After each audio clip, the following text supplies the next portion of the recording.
So I think we need to talk about Mr. Sharif as well as yourself, because Nawaz Sharif is also in London, also on medical grounds. He manhandled by the NAB. Well, in his custody. Manhandled, you say. Yeah. The truth is, Nawaz Sharif is a convicted criminal.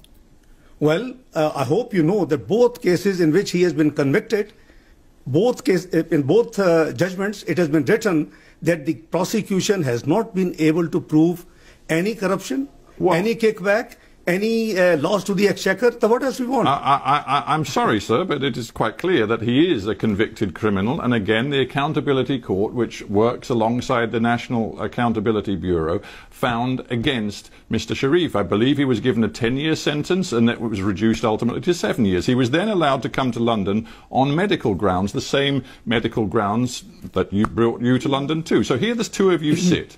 And now, you and you of course used to be his finance minister in the Pakistan government, you and he put yourselves forward as leading voices in the opposition in Pakistan, demanding early elections and an end to Imran Khan's government. And I ask you, what credibility do you think you have with the Pakistani people? I think what credibility Imran Khan government has. The world has witnessed that it was a stolen election, it was a rigged election. It's not we are saying, we have experienced. All pre-poll 2018 surveys indicate the PMLN will win. But the observers, the Human Rights Commission of Pakistan, the dirtiest election.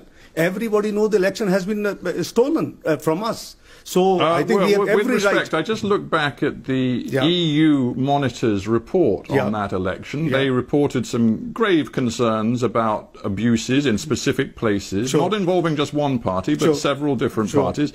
But the final and ultimate conclusion was that they believed the result was credible, that Imran Khan's election victory in 2018 was credible. That was the conclusion of the EU report. Then you haven't read all the reports. The Human Rights Commission of Pakistan. You can cherry pick the most negative. I'm telling you that the EU monitors, highly respected, independent monitors, looked at everything that happened in Pakistan, and they concluded that Imran Khan's victory was credible. No, Free and Fair Election Network, which is the global one. Do we have any question on their integrity? What do they report? I don't believe that there's ever been an election in Pakistan without some abuses, where every single thing was conducted with freedom and integrity. That doesn't work in Pakistan. The truth is, Imran Khan has a democratic mandate. He's been in power for 2 years, and you are now saying to the Pakistani people, he must be removed from office. Mr. Sakkar, this election has been stolen. It was a rigged election. There was a pre-poll rigging. Electables from our party were pushed to his party using the NAB.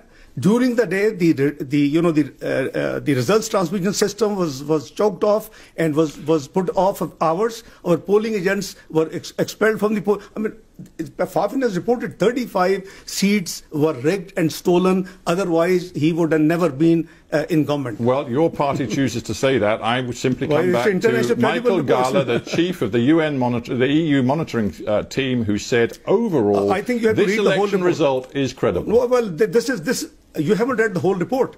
Let's go to the whole report of EU chief. Please go through what did he say before this last sentence. Well, of course, his conclusion is the most important thing. I think you'd agree. No, well, maybe you wouldn't. Okay, let's move on.